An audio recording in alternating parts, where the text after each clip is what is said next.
So ಇವತ್ತು ಬೆಳಿಗ್ಗೆ ತಿಂಡಿಗೆ ಉಪ್ಪಿಟ್ಟು ಮಾಡಿಬಿಡೋಣ ಅಂತೇಳಿ ರೆಡಿ ಮಾಡ್ಕೊತಾ ಇದ್ದೀನಿ. ನೋಡೋಣ ಇವತ್ತು ತಿಂಡಿ ಹೇಗಿರುತ್ತೆ ಅಂತೇಳಿ. ಬೆಳಿಗ್ಗೆನೇ ಒಂದೊಳ್ಳೆ ಡಿಟಾಕ್ಸ್ ಡ್ರಿಂಕ್ ಮಾಡ್ಕೊಳ್ಳೋಣ ಅಂತ ಹೇಳ್ಬಿಟ್ಟು ಒಂದು ಗ್ಲಾಸ್ ನೀರನ್ನ ಬಿಸಿ ಮಾಡೋಕ್ಕೆ ಇಟ್ಟಿದ್ದೀನಿ. ಅದಕ್ಕೆ ಒಂದು ಅರ್ಧ ಸ್ಪೂನು ಜೀರಿಗೆ, ಅರ್ಧ ಸ್ಪೂನು ಅಜ್ವಾನ ಮತ್ತು ಅರ್ಧ ಸ್ಪೂನು ಸೋಂಪು, ಒಂದು ಚಿಟಿಕೆ ಆಗುವಷ್ಟು ಅರಿಶಿಣ ಮತ್ತು ಒಂದು ಹರಳು ಉಪ್ಪು ಇಷ್ಟನ್ನು ಸೇರಿಸ್ಬಿಟ್ಟು ಚೆನ್ನಾಗಿ ಅದನ್ನು ಬಾಯ್ಲ್ ಮಾಡಿಸ್ಬೇಕು. ಎಷ್ಟು ಬಾಯ್ಲ್ ಮಾಡಬೇಕು ಅಂತಂದರೆ ನಾನು 1 ಗ್ಲಾಸ್ ಹಾಕಿದ್ದೆ ಅಲ್ವಾ, ಅದರಲ್ಲಿ ಅರ್ಧ ಗ್ಲಾಸ್ ಆಗಬೇಕು, ಅಲ್ಲಿ ತನಕನೂ ಅದನ್ನು ಬಾಯ್ಲ್ ಮಾಡಬೇಕು. ಇದು ಚೆನ್ನಾಗಿ ಕುದ್ದು ಅದೆಲ್ಲ ಅದ್ರ ಅಂಶ ಎಲ್ಲ ಬಿಡುತ್ತೆ ಅಲ್ವಾ, ಆವಾಗ ಒಂದೊಳ್ಳೆ ಡಿಟಾಕ್ಸ್ ಡ್ರಿಂಕು ರೆಡಿ ಆಗುತ್ತೆ. ಈ ಡ್ರಿಂಕ್ ನಮ್ಮ ದೇಹಕ್ಕೆ ಎಷ್ಟು ಉಪಯೋಗ ಆಗುತ್ತೆ ಅಂತಂದರೆ, ಗ್ಯಾಸ್ಟ್ರಿಕ್ ಸಮಸ್ಯೆ ಇತ್ತು ಅಂತಂದರೆ ಅದನ್ನು ದೂರ ಮಾಡುತ್ತೆ, ತೂಕ ಇಳಿಸ್ಬೇಕು ಅಂತಂದರೆ ಅದನ್ನು ಕೂಡ ಇದು ಹೆಲ್ಪ್ ಮಾಡುತ್ತೆ, ಮತ್ತು ಜೀರ್ಣಕ್ರಿಯೆನ ಇಂಪ್ರೂವ್ ಮಾಡುತ್ತೆ ಇದು. ಮತ್ತು ಏನಂತ ಅಂದರೆ ದೇಹದಲ್ಲಿ ಏನಾದ್ರೂ ವಿಷಕಾರಿ ಅಂಶ ಇತ್ತು ಅಂತಂದರೆ ಅದನ್ನೆಲ್ಲ ಹೊರಗೆ ತೆಗಿಯೋದ್ರಲ್ಲಿ ಇದು ತುಂಬಾ ಸಹಾಯ ಮಾಡುತ್ತೆ. ಬ್ಲಡ್ ಎಲ್ಲನೂ ಇದು ಪ್ಯೂರಿಫೈ ಮಾಡುತ್ತೆ. ಸೊ ಹಾಗಾಗಿ ಇದನ್ನು ಮಾರ್ನಿಂಗೇ ನಾವು ಖಾಲಿ ಹೊಟ್ಟೆನಲ್ಲಿ ಈ ಥರ ಕುದಿಸ್ಕೊಂಡು ಕುಡಿಯೋದ್ರಿಂದ ತುಂಬಾ ಬಾಡಿಗೆ ಹೆಲ್ಪ್ ಆಗುತ್ತೆ. ನೈಟ್ ಬೇಕಾದರೆ ನೀವು ಇದನ್ನು ನೆನೆಸಿ ಮಾರ್ನಿಂಗ್ ಬೇಕಾದ್ರೂ ಅದನ್ನು ಕುದಿಸಿ ಕುಡಿಬೋದು. ತುಂಬ ಒಳ್ಳೆ ಡ್ರಿಂಕ್ ಅಂತಲೇ ಹೇಳ್ಬೋದು. ಪ್ರದಿಯವರು ಹೊರಗಡೆ ಹೋಗಿದ್ರಲ್ಲ, ಟೊಮೊಟೊ ಖಾಲಿಯಾಗಿತ್ತು, ಹಾಗಾಗಿ ಟೊಮೊಟೊ ತನ್ನಿ ಅಂತ ಹೇಳಿದೆ. ಹಾಗೆಯೇ ಅವರು ಅಲ್ಲಿ ಫ್ರೆಶ್ ಆಗಿ ಬೀಟ್ರೇಟು ಮತ್ತು ನುಗ್ಗೆ ಸೊಪ್ಪೆಲ್ಲ ಇತ್ತು ಅಂತ ಹೇಳ್ಬಿಟ್ಟು ತೊಗೊಂಬಂದಿದ್ರು, ಮತ್ತು ಬೀನಿಸು ಮತ್ತು ಹಳಸಂದೆ ಕಾಳು, ಹಸಿ ಹಳಸಂದೆ ಕಾಳು ಎಲ್ಲ ತೊಗೊಂಬಂದಿದ್ರು. ನಾನು ಬೀನಿಸ್ ಅದು ನಾರು ಇರುತ್ತೆ ಅಲ್ವಾ, ನಾಟಿದ್ದು, ಅದನ್ನು ತಂದುಬಿಟ್ಟಿದ್ರು. ಅದೇನು ಗೊತ್ತಾ, ಸಾಂಬಾರ್ಗಾದರೆ ಸರಿ ಇರುತ್ತೆ, ಈ ಪಲ್ಯ ಅದನ್ನೆಲ್ಲ ಮಾಡಿದಾಗ ಅದು ನಾರು ಬರುತ್ತೆ ಅಲ್ವಾ, ಹಾಗಾಗಿ ಅದನ್ನು ನಾನು ಯಾಕೆ ತಂದ್ರಿ ಇದನ್ನು ಅಂತ ಕೇಳ್ತಾ ಇದ್ದೆ. ಮೇನಾಗಿ ಆ ಬೀನಿಸೇ ಒಳ್ಳೆಯದು, ಯಾಕಂತಂದರೆ ಫೈಬರ್ ಕಂಟೆಂಟ್ ಇರೋದ್ರಿಂದ. ನಾಟಿ ಬೀನಿಸ್ ಇರುತ್ತಲ್ವ ನಾರು, ಅದೇ ನಮ್ಮ ದೇಹಕ್ಕೆ ಒಳ್ಳೆಯದು. ಸೊ ಹಾಗಾಗಿ ಇರಲಿ ಬಿಡಿ ಅಂತ ಹೇಳ್ಬಿಟ್ಟು ನಾನು ಸುಮ್ಮನೆ ಆದೆ. ಮತ್ತು ನುಗ್ಗೆ ಸೊಪ್ಪು ಬೇರೆ ತಂದುಬಿಟ್ಟಿದ್ರು. ನಾನು ಮಧ್ಯಾಹ್ನ ಸೊಪ್ಪು ಸಾಂಬಾರು ಮಾಡೋಣ ಅಂತ ಅಂದ್ಕೊಂಡಿದ್ದೆ. ಇವ್ರು ನುಗ್ಗೆ ಸೊಪ್ಪು, ಅವ್ರಿಗೆ ನುಗ್ಗೆ ಸೊಪ್ಪು ಅಂದರೆ ತುಂಬ ಇಷ್ಟ. ಸೊ ಕಾಣಿಸ್ತು ಅಂತ ಅಂದ್ಬಿಟ್ಟು ಅದನ್ನು ತಂದಿದ್ದಾರೆ. ಈಗ ಮಧ್ಯಾಹ್ನ ನುಗ್ಗೆ ಸೊಪ್ಪೆ ಹಾಕಿಬಿಟ್ಟು, ಮೊಟ್ಟೆ ಎಲ್ಲ ಇದೆಯಲ್ವ ಅದನ್ನು ಹಾಕ್ಬಿಟ್ಟು ಉಪ್ಪು ಸಾಂಬಾರು ಮಾಡಿಬಿಡು ಅಂತ ಹೇಳಿದ್ರು. ಸೊ ಹಾಗಾಗಿ ಸರಿ ಆಯಿತು, ಇನ್ನೇನು ಅದನ್ನು ರೆಡಿ ಮಾಡಿಬಿಡೋಣ ಅಂತ ಹೇಳಿಬಿಟ್ಟು ತಿಂಡಿ ಎಲ್ಲ ಆದಮೇಲೆ ಸೊಪ್ಪೆಲ್ಲ ಬಿಡಿಸ್ಕೊಳ್ಳೋಣ ಅಂಥೇಳಿ ಫಸ್ಟು ಉಪ್ಪಿಟ್ಟು ಮಾಡ್ಕೊಂಬಿಡೋಣ. ತಿಂಡಿ ಎಲ್ಲ ಮಾಡ್ಕೊಂಡು ಆದಮೇಲೆ ಬೇಕಾದರೆ ಸ್ವಲ್ಪ ರೆಸ್ಟ್ ಮಾಡಿಕೊಂಡು ಆಮೇಲೆ ಬೇಕಾದ್ರೆ ಸಾಂಬಾರಿಗೆ ರೆಡಿ ಮಾಡೋಣ ಅಂತೇಳ್ಬಿಟ್ಟು ಹಾಗೆ ಇಟ್ಟೆ. ನಾನು ಅದನ್ನೆಲ್ಲ ವಾಶ್ ಮಾಡಿ ಎತ್ತಿಡಬೇಕಲ್ವ, ಹಾಗಾಗಿ ಹಾಗೇ ಅಲ್ಲೇ ಇಟ್ಟೆ. ಉಪ್ಪಿಟ್ಟು ಕೂಡ ಆಗಿತ್ತು. ಸೊ ಅವರಿಗೂ ಕೂಡ ಹಾಕ್ಕೊಟ್ಬಿಟ್ಟು ನಾನು ಕೂಡ ತಿನ್ಕೊಂಬಿಡೋಣ ಅಂತೇಳ್ಬಿಟ್ಟು ಹಾಕಿ ಕೊಡ್ತಾಯಿದ್ದೆ. ಅವ್ರೇನಂತ ಅಂದರೆ ನಾನು ಅದನ್ನೆಲ್ಲ ಹಾಕಿಬಿಟ್ಟು ಕೊಡ್ತಾಯಿದ್ದೆ ಅಲ್ವಾ, ಅದಕ್ಕೆ ಅವರು ರೇಗಿಸ್ತಾ ಇದ್ದರು. ಇದು ಮೊಬೈಲ್ ಒಳಗಡೆನೇ ತೊಗೊಂಡೋಗ್ಬಿಟ್ಟು ಪ್ಲೇಟ್ನ ಇಟ್ಬಿಡು ನೀನು ಅಂತೇಳ್ಬಿಟ್ಟು ರೇಗಿಸ್ತಾ ಇದ್ದರು. ಅದಕ್ಕೆ ಇವ್ರು ಯಾವಾಗಲೂ ಹಾಗೇ, ನಾನು ಏನಾದರೂ ಮಾಡಬೇಕಾದ್ರೆ ಸ್ವಲ್ಪ ರೇಗಿಸೋದು ಸ್ವಲ್ಪ ಜಾಸ್ತಿನೇ. ಹಾಗಾಗಿ ಇವ್ರು ಇದ್ದಾಗ ನಾನು ಅಷ್ಟಾಗಿ ವಿಡಿಯೋ ಮಾಡ್ಕೊಳ್ಳೋಕ್ಕೆ ಹೋಗೋದಿಲ್ಲ. ಸ್ವಲ್ಪ ಎಷ್ಟು ಬೇಕೋ ಮೇನಾಗಿ ಅಷ್ಟು ಮಾಡಿಕೊಂಡು ಸುಮ್ಮನೆ ಆಗಿಬಿಡ್ತೀನಿ. ಪ್ಲೈನ್ ಉಪ್ಪಿಟ್ಟಿಗಿಂತನೂ ಈ ತರಕಾರಿ ಎಲ್ಲ ಆ್ಯಡ್ ಮಾಡಿ ನಾವು ಉಪ್ಪಿಟ್ಟು ಮಾಡ್ಕೊತೀವಲ್ಲ, ಅದಂತೂ ಎಷ್ಟು ಟೇಸ್ಟಿಯಾಗಿರುತ್ತೆ ಅಂತಂದರೆ, ನನಗಂತೂ ತರಕಾರಿ ಎಲ್ಲ ಸ್ವಲ್ಪ ಹೆಚ್ಚಾಗಿ ಹಾಕಿ ಮಾಡಿ ತಿನ್ನೋದು ತುಂಬಾ ಇಷ್ಟ ಆಗುತ್ತೆ. ಬಟ್ ಇವರು ತರಕಾರಿನೇ ಹಾಕ್ಬಿಟ್ಟಿದ್ಯಾ ಅಂತೇಳಿ ಹೇಳ್ತಾ ಇರ್ತಾರೆ. ಆದರೆ ಚೆನ್ನಾಗಿರುತ್ತೆ, ಯಾಕಂತಂದರೆ ನಾವು ನಮ್ಮ ಬಾಡಿಗೆ ಯಾವುದಾದ್ರೂ ಒಂದು ರೀತಿಯಲ್ಲಿ ಪ್ರೋಟೀನು ಎಲ್ಲ ಹೋಗಬೇಕು ಅಂತಂದರೆ ನಾವು ಯಾವ ಥರನಾದ್ರೂ ಮಾಡಿಕೊಂಡು ತಿನ್ನಲೇಬೇಕಲ್ವ, ಹಸಿದ ಹಾಗೆ ತಿನ್ನೋಕ್ಕಾಗಲ್ಲ ಅಲ್ವಾ. ಹಾಗಾಗಿ ಈ ಥರ ಮಾಡ್ಕೊಂಡು ತಿಂತು ಅಂತ ಅಂದರೆ ಆಟೋಮೆಟಿಕ್ಕಾಗಿ ಎಲ್ಲ ಪೋಷಕಾಂಶಗಳು ನಮ್ಮ ಬಾಡಿಗೆ ಸೇರುತ್ತೆ ಅಂತೇಳಿ ನಾನು ಅಂದ್ಕೊಳ್ಳೋದು.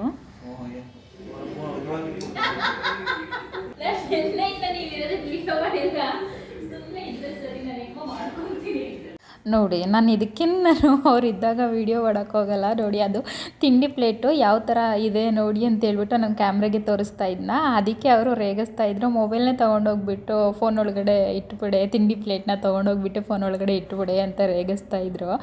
ಸೊ ಅದೇ ಮಾತಾಡಿಕೊಂಡು ತಿಂಡಿ ತಿಂದ್ಕೊಂಡು ಕೂತಿದ್ವಿ. ಸೊ ಹೀಗೇ ಅವರೇ ಮನೇಲಿತ್ತು ಅಂತಂದರೆ ಏನಾದರೂ ಒಂದು ಹೇಳಿ ರೇಗಿಸ್ತಾ ಇರ್ತಾರೆ. ಹಂಗಾಗಿ ನಾನು ಸ್ವಲ್ಪ ಜಾಸ್ತಿ ಇದು ಮಾಡ್ಕೊಳಕ್ಕೆ ಹೋಗಲ್ಲ.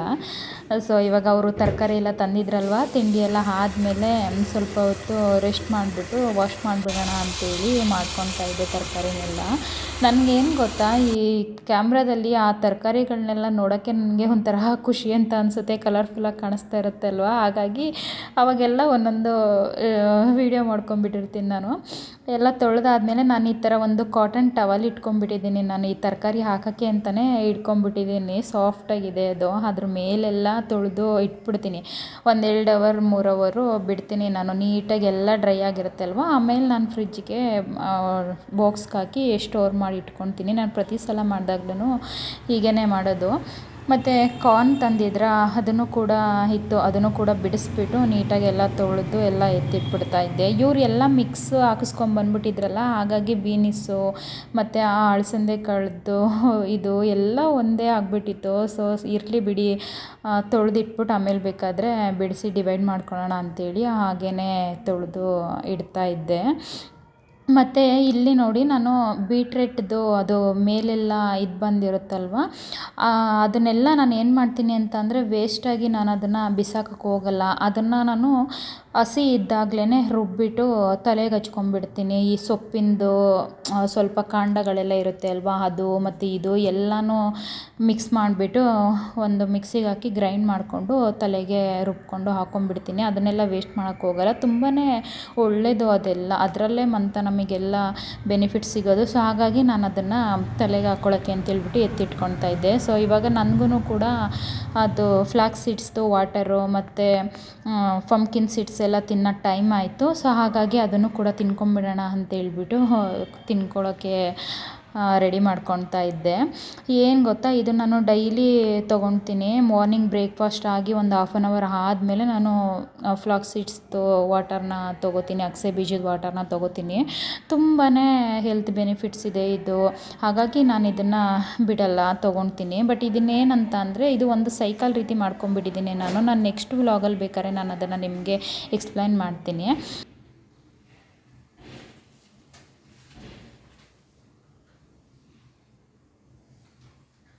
ಇವರು ಮೊನ್ನೆ ಇದಕ್ಕೆ ಹೋಗಿದ್ರು ಅಂತ ಹೇಳಿದ್ನಲ್ಲ, ಮೈಸೂರು ಸ್ಯಾಂಡಲ್ದು ಮ್ಯಾನುಫ್ಯಾಕ್ಚರ್ ಮಾಡ್ತಾರಲ್ಲ, ಫ್ಯಾಕ್ಟ್ರಿಗೆ ಹೋಗಿದ್ರು. ಸೊ ಅಲ್ಲಿ ಪ್ರತಿಯೊಂದೂ ಗಂಧದ ಕಡ್ಡಿ ಮತ್ತು ಸೋಪು ಮತ್ತು ಮನೆಗೆ ಬೇಕಾಗಿದ್ದೆಲ್ಲ ಐಟಮ್ಸ್ಗಳು, ಬಟ್ಟೆ, ಸೋಪು ಎಲ್ಲ ಸಿಗುತ್ತಂತೆ. ಸೊ ಹಾಗಾಗಿ ಹೋಗಿದ್ರಲ್ಲ, ಹಾಗಾಗಿ ಗಂಧದ ಕಡ್ಡಿನ ತೊಗೊಂಬಂದಿದ್ದಾರೆ. ತುಂಬಾ ಚೆನ್ನಾಗಿರುತ್ತೆ ಸ್ಮೆಲ್, ಫ್ರೇಗ್ರೆನ್ಸ್ ಅಂತೂ ತುಂಬಾ ಚೆನ್ನಾಗಿರುತ್ತೆ. ಜಾಸ್ತಿ ಅಂತಲೇ ಇಲ್ಲ, ಕಮ್ಮಿ ಅಂತಲೇ ಇಲ್ಲ, ಮೀಡಿಯಮಾಗಿ ಚೆನ್ನಾಗಿರುತ್ತೆ. ಸೊ ಹಾಗಾಗಿ ತೋರಿಸೋಣ ಅಂತೇಳಿ ಇದು ಮಾಡಿದೆ. ನೋಡಿ, ಒಂದಿಷ್ಟು ತೊಗೊಂಬಂದಿದ್ದಾರೆ ಇವರು. ಇದರಲ್ಲಿ ಸ್ವಲ್ಪ ಅಮ್ಮ ಊರಿಗೂ ಕೊಟ್ಟು ಕಳಿಸ್ತೀವಿ ನಾವು. ಅಮ್ಮ ಬರ್ತಾರಲ್ವ, ಅವರಿಗೆ ಸ್ವಲ್ಪ ಕೊಟ್ಟು ಕಳಿಸ್ತೀವಿ. ಹಾಗಾಗಿ ಇಷ್ಟು ಕ್ವಾಂಟಿಟಿಲಿ ತಂದಿದ್ದಾರೆ ಅವರು. ನನಗೆ ಎಷ್ಟು ಬೇಕು ಅಷ್ಟು ಇಟ್ಕೊಂಡು ಮಿಕ್ಕಿದೆಲ್ಲ ಅವರಿಗೆ ಸ್ವಲ್ಪ ಕೊಟ್ಟು ಕಳಿಸ್ತೇನೆ. ಆ್ಯಂಡ್ ನೋಡಿ, ಇದೆಲ್ಲ ಲೂಸ್ ಟೈಪ್ ಇದೆ, ಇದೆಲ್ಲ ಬಿಳಿ ಇದೆ. ಇದು ಬಾಕ್ಸಲ್ಲಿದೆ. ಸುಮಾರು ಫ್ರೇಗ್ರೆನ್ಸ್ಗಳು. ಇದು ಪೈನಾಪಲ್ ಫ್ಲೇವರು, ಮತ್ತು ಇದು ಜಾಸ್ಮಿನ್ ಫ್ಲೇವರು, ಮತ್ತು ಇದು ಸೆಹೆಂವಿ ಅಗರಬತ್ತಿ ಅಂತೇನೋ ಹಾಕಿದ್ದಾರೆ. ಸರ್ ವಿಶ್ವೇಶ್ವರಯ್ಯರದ್ದು ಹೆಸರಲ್ಲಿ ಒಂದು ಮಾಡಿದ್ದಾರೆ. ಮತ್ತು ಇದು ಪ್ಯಾಕೆಟ್ಸ್ಗಳೆಲ್ಲ ಹಾಗೇನೆ, ಯಾವುದು ನಮನ್ ಅಗರಬತ್ತಿ ಅಂತೇಳಿ. ಮತ್ತು ಇದು ಲ್ಯಾವೆಂಡರ್ದು ತುಂಬ ಚೆನ್ನಾಗಿರುತ್ತೆ ಫ್ರೇಗ್ರೆನ್ಸ್. ಇದು ನಾನು ಮೊನ್ನೆ ಒಂದು ಹಚ್ಚಿದ್ದೆ, ತುಂಬಾ ಚೆನ್ನಾಗಿತ್ತು ಇದು ಲ್ಯಾವೆಂಡರ್ದು. ಆ್ಯಂಡ್ ಇದು ಬಂದು ಮೈಸೂರು ಸ್ಯಾಂಡಲ್. ಮತ್ತು ಕೆಲವೊಂದಷ್ಟು ಸೋಪ್ಗಳು ತಂದಿದ್ದಾರೆ, ಬೇರೆ ಬೇರೆ ಯಾವುದೋ ಕಂಪ್ನಿದು ಅಂತ ಹೇಳ್ಬಿಟ್ಟು ತೊಗೊಂಬಂದಿದ್ದಾರೆ. ಯಾವುದೋ ಗೋಲ್ಡ್ ಅಂತೇಳಿ ಒಂದು 3-4 ತಂದಿದ್ದಾರೆ ಅವರು. ಚೆನ್ನಾಗಿದೆ ನೋಡಿ, ಒಂದಿಷ್ಟು ತೊಗೊಂಬಂದಿದ್ರು. ಹಾಗಾಗಿ ಇದು ಧೂಪದ ಸ್ಟಿಕ್ ಬರುತ್ತಲ್ಲ, ಆ ಥರ ಮೊನ್ನೆ ನಾನು ಹಚ್ಚಿದ್ದೆ. ಸ್ಟಿಕ್ ಟೈಪ್ ಇದು, ಈ ಥರ ಇದೆ. ತುಂಬ ಚೆನ್ನಾಗಿ ಫ್ರೇಗ್ರೆನ್ಸ್ ಕೊಡುತ್ತೆ. ಏನೋ ನಾವು ಟೆಂಪಲಲ್ಲಿ ಇದ್ದೀವೇನೋ ಅಂತ ಅನ್ನೋಷ್ಟು ಫ್ರೇಗ್ರೆನ್ಸ್ ಕೊಡುತ್ತೆ ಇದಂತೂ. ಚೆನ್ನಾಗಿದೆ ಒಂಥರ. ಆ್ಯಂಡ್ ಇದು ನನಗೆ ಪರ್ಸ್ನಲಿ ತುಂಬಾ ಇಷ್ಟ, ಈ ಧೂಪದ ಬತ್ತಿ. ಯಾಕಂದರೆ ಇಷ್ಟೇ ಉದ್ದ ಇರುತ್ತೆ ಇದು. ಆಮೇಲೆ ಮನೆ ತುಂಬ ಹೊಗೆ ಅಂತೇನು ಇದು ಮಾಡಲ್ಲ, ನಿಧಾನಕ್ಕೆ ಹೊಗೆ ಬರ್ತಾ ಇರುತ್ತೆ. ಚೆನ್ನಾಗಿದೆ ಇದಂತೂ, ನನಗೆ ತುಂಬ ಇಷ್ಟ. ಇದನ್ನೇ ನಾನು ಆ್ಯಕ್ಚುಲಿ ತೊಗೊಂಬನ್ನಿ ಅಂತ ಹೇಳಿದ್ದು. ಅವ್ರು ಇದೊಂದು ತರಕ್ಕೆ ಹೋಗಿ ಇಷ್ಟೆಲ್ಲ ತಂದಿರೋದು.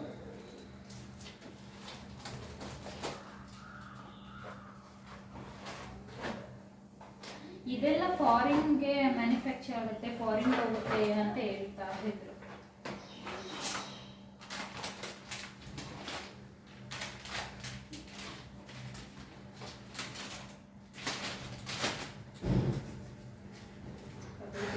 ಬಿಲ್ಲು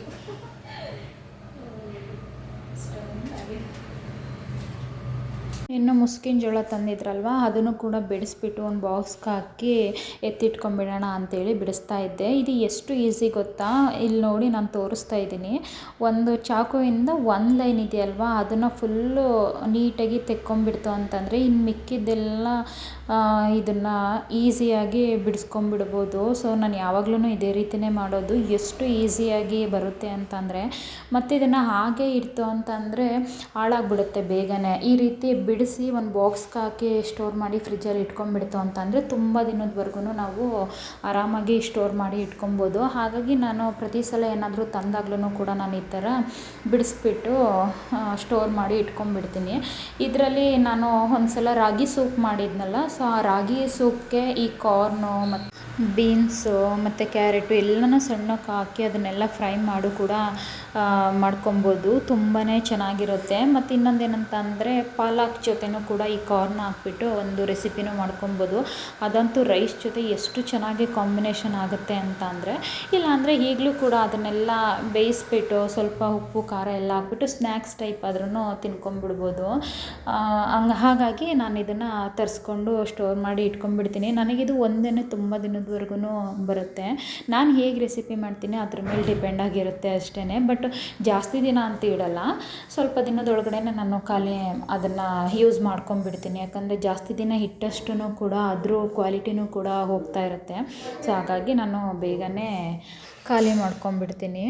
ಹಾಗಾಗಿ ಇದನ್ನೆಲ್ಲ ಬಿಡಿಸ್ಬಿಟ್ಟು ಎತ್ತಿಟ್ಕೊಂಬಿಡೋಣ. ಟೈಮ್ ಇದ್ದಾಗಲೇ ಎಲ್ಲ ಕೆಲಸಗಳನ್ನು ಮಾಡ್ಕೊಂಬಿಡ್ಬೇಕು. ಇಲ್ಲ ಅಂತಂದರೆ ಅದು ಇದು ಅಂತ ಅಂದ್ಕೊಂಡು ಅಲ್ಲಲ್ಲೇ ಬಿಟ್ಬಿಟ್ರೆ ಸ್ವಲ್ಪ ಇದಾಗ್ಬಿಡುತ್ತೆ ಅಂತೇಳ್ಬಿಟ್ಟು ಎಲ್ಲನೂ ಎತ್ತಿ ಇಟ್ಕೊಂಬಿಟ್ಟೆ. ಇನ್ನು ಸ್ವಲ್ಪ ಮಧ್ಯಾಹ್ನಕ್ಕೂ ಉಪ್ಪು ಸಾಂಬಾರು ಮಾಡು ಅಂತ ಹೇಳಿದ್ರಲ್ವ, ಸೊ ಹಾಗಾಗಿ ಸೊಪ್ಪನ್ನೆಲ್ಲ ಬಿಡಿಸಿ ಇಟ್ಕೊಂಬಿಡೋಣ ಅಂತೇಳ್ಬಿಟ್ಟು ಹಾಗೆಯೇ ಟಿ ವಿ ನೋಡ್ತಾ ಸೊಪ್ಪನ್ನೆಲ್ಲ ಬಿಡಿಸಿ ಇಟ್ಕೊಳ್ತಾಯಿದ್ದೆ. ಈ ನುಗ್ಗೆ ಸೊಪ್ಪಂತೂ ಎಷ್ಟು ಇಷ್ಟ ಅಂತಂದರೆ ನಮಗೂ ಅಷ್ಟೇ, ಪ್ರತಿಯವ್ರಿಗೂ ಅಷ್ಟೇ ತುಂಬಾ ಇಷ್ಟ. ನಾವು ಊರಿಗೆ ಹೋಯ್ತು ಅಂತಂದರೆ ಫಸ್ಟು ನಾವು ನುಗ್ಗೆ ಸೊಪ್ಪನ್ನೇ ಕೇಳೋದು. ನಾವು ಕೇಳೋಕ್ಕೂ ಮೊದಲೇ ಅಲ್ಲೇ ಹೇಳ್ಬಿಟ್ಟಿರ್ತಾರೆ ನುಗ್ಗೆ ಸೊಪ್ಪಿದೆ ತೊಗೊಂಡೋಗಿ, ಕರ್ಬೇವಿನ ಸೊಪ್ಪಿದೆ ತೊಗೊಂಡೋಗಿ ಅಂತ ಹೇಳ್ಬಿಟ್ಟು ಅವರೇ ಹೇಳ್ಬಿಟ್ಟಿರ್ತಾರೆ ನಮಗೆ. ಊರಿಗೆ ಹೋಯ್ತು ಅಂತಂದರೆ ನಾವು ಮೇಯ್ನಾಗಿ ಇದನ್ನೇ ಸೊಪ್ಪು ತರಕಾರಿ ಅಂತಲೇ ನೋಡೋದಲ್ವ, ಹಾಗಾಗಿ ಅವರಿಗೂ ಗೊತ್ತಿರುತ್ತೆ. ಹಾಗಾಗಿ ತೊಗೊಂಬಂದ್ಬಿಡ್ತೀನಿ. ನನಗೆ ಬೆಂಗಳೂರಲ್ಲಿ ಸಿಗೋ ನುಗ್ಗೆ ಸೊಪ್ಪು ಅಷ್ಟಾಗಿ ಇಷ್ಟ ಆಗೋಲ್ಲ. ಯಾಕಂತಂದರೆ ಇದು ಒಂದೇ ಮರದ್ದು ನುಗ್ಗೆ ಸೊಪ್ಪನ್ನ ತಂದಿರಲ್ಲ, ಅವರು ಬೇರೆ ಬೇರೆ ಮರದ್ದೆಲ್ಲ ತಂದಿರ್ತಾರೆ. ಕೆಲವು ಕಹಿ ಇರುತ್ತೆ, ಇನ್ನೊಂದು ಕೆಲವೆಲ್ಲ ಚೆನ್ನಾಗಿರುತ್ತೆ. ಅದನ್ನೆಲ್ಲ ಮಿಕ್ಸ್ ಮಾಡಿ ತಂದಿರ್ತಾರಲ್ವ, ಹಾಗಾಗಿ ಉಪ್ಪು ಸಾಂಬಾರಾಗಲಿ ಅಥವಾ ಪಲ್ಯ ಆಗಲಿ ಅಷ್ಟೊಂದು ಟೇಸ್ಟು ಬರೋದಿಲ್ಲ. ಹಾಗಾಗಿ ನಾನು ಅಷ್ಟಾಗಿ ತರಕ್ಕೆ ಹೋಗಲ್ಲ. ಇವರಿಗೆ ಈ ನಡುವೆ ಕಾಣಿಸ್ತೇನೋ, ಹಾಗಾಗಿ ತೊಗೊಂಬಂದ್ಬಿಟ್ಟಿದ್ದಾರೆ. ಸರಿ ತಂದಿದ್ದಾರಲ್ಲ ಅಂತೇಳ್ಬಿಟ್ಟು ಮಾಡಿಕೊಡ್ತಾಯಿದ್ದೆ. ಸೊ ಇಲ್ಲೆಲ್ಲ ಬ್ಯಾಂಗ್ಳೂರಲ್ಲಿ ಡಸ್ಟು ಇರುತ್ತೆ ಸೊಪ್ಪಲ್ಲಿ, ಮತ್ತು ಬೇರೆ ಬೇರೆ ಎಲ್ಲ ಹುಳುದೆಲ್ಲ ಇರುತ್ತೆ ಅಲ್ವ, ಹಾಗಾಗಿ ನಾನು ತಂದಾಗೆಲ್ಲ ವಾಶ್ ಮಾಡೇ ಅದನ್ನು ಹಾಕೋದು. ಊರಲ್ಲಿ ಸಿಗೋ ಸೊಪ್ಪಿರುತ್ತಲ್ವ ಅದನ್ನು ಅಮ್ಮ ವಾಶ್ ಮಾಡೋದೇ ಇಲ್ಲ. ಅವರೇನೋ ಅದು ಹಾಗೆ ಮಾಡಿದ್ರೇ ಟೇಸ್ಟ್ ಇರುತ್ತೆ ಅಂತ ಹೇಳ್ತಾ ಇರ್ತಾರೆ. ಬಟ್ ನಾನಂತೂ ವಾಶ್ ಮಾಡೇ ಹಾಕೋದು. ಇನ್ನು ಆನ್ಲೈನಿಂದ ಫ್ರೂಟ್ಸ್ ಎಲ್ಲ ತರಿಸಿದ್ನಲ್ಲ ಮೊನ್ನೆ, ಅದನ್ನು ಸ್ವಲ್ಪ ತಿನ್ನೋಣ ಅಂತ ಹೇಳ್ಬಿಟ್ಟು ಕಟ್ ಮಾಡ್ತಾಯಿದ್ದೆ. ಪೀಚ್ ಅಂತ ಹೇಳ್ಬಿಟ್ಟು ಒಂದು ಫ್ರೂಟ್ಸ್ನ ತರಿಸಿದ್ದೆ. ಅದನ್ನು ನಾನು ಫಸ್ಟ್ ಟೈಮು ತರಿಸಿದ್ದು, ಅದನ್ನು ನಾನು ಟೇಸ್ಟೇ ಮಾಡಿರಲಿಲ್ಲ. ಸೊ ಹಾಗಾಗಿ ಇವಾಗ ತಿನ್ನೋಣ ಅಂತ ಹೇಳ್ಬಿಟ್ಟು ತೊಗೊಂಡೆ. ಅದು ಸ್ವಲ್ಪ ಇನ್ನೂ ಹಣ್ಣು ಆಗಬೇಕಿತ್ತು ಅಂತ ಅನಿಸುತ್ತೆ. ನಾನು ಫ್ರಿಜ್ಜಲ್ಲಿ ಎತ್ತಿಟ್ಟಿದ್ದೆ ಅಲ್ವಾ, ಸೊ ಹಾಗಾಗಿ ಅದು ಹಣ್ಣು ಆಗಿರಲಿಲ್ಲ. ಇವಾಗ ಹೊರಗಡೆ ಎತ್ತಿಟ್ಟೆ, ನೋಡೋಣ ಅಂತ ಹೇಳ್ಬಿಟ್ಟು ಅದನ್ನು ಕಟ್ ಮಾಡಿದೆ. ಅದು ಯಾವ ಥರ ಅಂತಂದರೆ ಬಟರ್ ಫ್ರೂಟ್ಸ್ ಇರುತ್ತೆ ಅಲ್ವಾ, ಅದೇ ಥರ ಕಟ್ ಮಾಡಿಬಿಟ್ಟು ಒಳಗಡೆ ಒಂದು ಬೀಜ ಇರುತ್ತೆ ಸೀಡ್ಸು, ಅದನ್ನು ತೆಗೆದ್ಬಿಟ್ಟು ತಿನ್ನಬೇಕು. ಮೇಲ್ಗಡೆ ಎಲ್ಲ ಸಿಪ್ಪೆ ತೆಗೆದು, ಅದು ಹಣ್ಣಾಗಿದ್ದರೆ ಮಾತ್ರ ಮೇಲ್ಗಡೆ ಸಿಪ್ಪೆ ಆಟೋಮೆಟಿಕ್ಕಾಗಿ ಬರುತ್ತೆ, ಇಲ್ಲ ಅಂತಂದರೆ ಹಾಗೆ ತಿನ್ನಬೇಕಾಗತ್ತೆ. ಅದೇ ತಿಂತಾಯಿದ್ದೆ. ಬಟ್ ಟೇಸ್ಟು ಚೆನ್ನಾಗಿತ್ತು, ಏನಿಲ್ಲ, ನನಗೂ ಇಷ್ಟ ಆಯಿತು. ಅದಾದಮೇಲೆ ಊಟ ಎಲ್ಲ ಮಾಡಿಕೊಂಡು ಇನ್ನು ಅದು ಅಳಸಂದೆ ಕಾಳೆಲ್ಲ ಇತ್ತಲ್ವ, ಅದನ್ನೆಲ್ಲ ಸುಲಿದ್ಬಿಟ್ಟು ಎತ್ತಿಟ್ಬಿಡೋಣ ಬಾಕ್ಸ್ಗೆ ಹಾಕ್ಬಿಟ್ಟು. ಯಾಕಂದರೆ ಹಂಗೆ ಇಟ್ಬಿಡ್ತು ಅಂತಂದರೆ ಅದು ಕಾಳೆಲ್ಲ ಒಂದರಲ್ಲಿ ಹುಳ ಇತ್ತು ಅಂತಂದರೆ ಅದು ಎಲ್ಲ ಕಾಳನ್ನು ಮೇಯ್ಕೊಂಬಿಡುತ್ತೆ ಹಾಗೆ ಇಡ್ತು ಅಂತಂದರೆ. ಅದಕ್ಕೆ ನಾನು ಏನು ಮಾಡ್ತೀನಿ, ಪ್ರತಿ ಸಲ ತಂದಾಗೆಲ್ಲ ಆ ಕಾಯಿನೇ ಹಾಗೆ ಇತ್ತು ಇಡೋದಿಲ್ಲ. ಕಾಳನ್ನೆಲ್ಲ ಸಪ್ರೇಟ್ ಬಿಡಿಸ್ಬಿಟ್ಟು ಅದನ್ನು ಒಂದು ಬಾಕ್ಸ್ಗೆ ಹಾಕಿ ಸ್ಟೋರ್ ಮಾಡಿ ಫ್ರಿಜ್ಜಲ್ಲಿ ಎತ್ತಿಟ್ಕೊಂಡ್ಬಿಡ್ತೀನಿ. ಬೇಕಂದಾಗ ಸಾಂಬಾರಿಗೆ ಅಥವಾ ಪಲ್ಯಕ್ಕೆ ಏನಕ್ಕಾದ್ರೂ ಬೇಕಂದಾಗ ನಾನು ಅದನ್ನು ಬಳಸ್ಕೊಳ್ತೀನಿ. ಇಲ್ಲ ಅಂತಂದರೆ ಹಾಳಾಗಿಬಿಡುತ್ತೆ ಅಂದ್ಬಿಟ್ಟು ನಾನು ಈ ಥರ ಮಾಡ್ಕೊಳ್ತೀನಿ. ಮಾರ್ನಿಂಗ್ ತಿಂಡಿಗೆ ಇಡ್ಲಿ ಮಾಡ್ಕೊಳ್ಳೋಣ ಅಂತೇಳಿ ಬೆಳಿಗ್ಗೆನೇ ಅಕ್ಕಿ ಎಲ್ಲ ನೆನೆಸಿಟ್ಟಿದ್ದೆ. ಸೊ ಹಾಗಾಗಿ ಇಡ್ಲಿ ಹಿಟ್ಟನ್ನು ಕೂಡ ರುಬ್ಬಿ ಎತ್ತಿಟ್ಬಿಡೋಣ ಅಂತೇಳಿ ರುಬ್ಕೊತಾ ಇದ್ದೆ. ಇವಾಗಿನ ಬ್ಯಾಂಗ್ಳೂರು ವೆದರಲ್ಲಿ ಯಾವ ಹಿಟ್ಟು ಕೂಡ ಉಬ್ಬಿ ಬರೋದೇ ಇಲ್ಲ. ಸೊ ಹಾಗಾಗಿ ನಾನು ಕೂಡ ಸ್ವಲ್ಪ ಬೇಗನೆ ರುಬ್ಬಿ ಎತ್ತಿಟ್ಬಿಡೋಣ ಅಂತೇಳಿ ಎತ್ತಿಡ್ತಾ ಇದ್ದೆ. ದೋಸೆ ಹಿಟ್ಟಾಗಲಿ ಅಥವಾ ಇಡ್ಲಿ ಹಿಟ್ಟಾಗಲಿ ಸ್ವಲ್ಪನಾದರೂ ಉಬ್ಬಿ ಬರಬೇಕು ಅಂತ ಅಂದರೆ ಆ ಹಿಟ್ಟೊಳಗಡೆ ಒಂದು ಹಸಿಮೆಣ್ಸಿನ್ಕಾಯಿನ ಹಾಕಿಡಿ.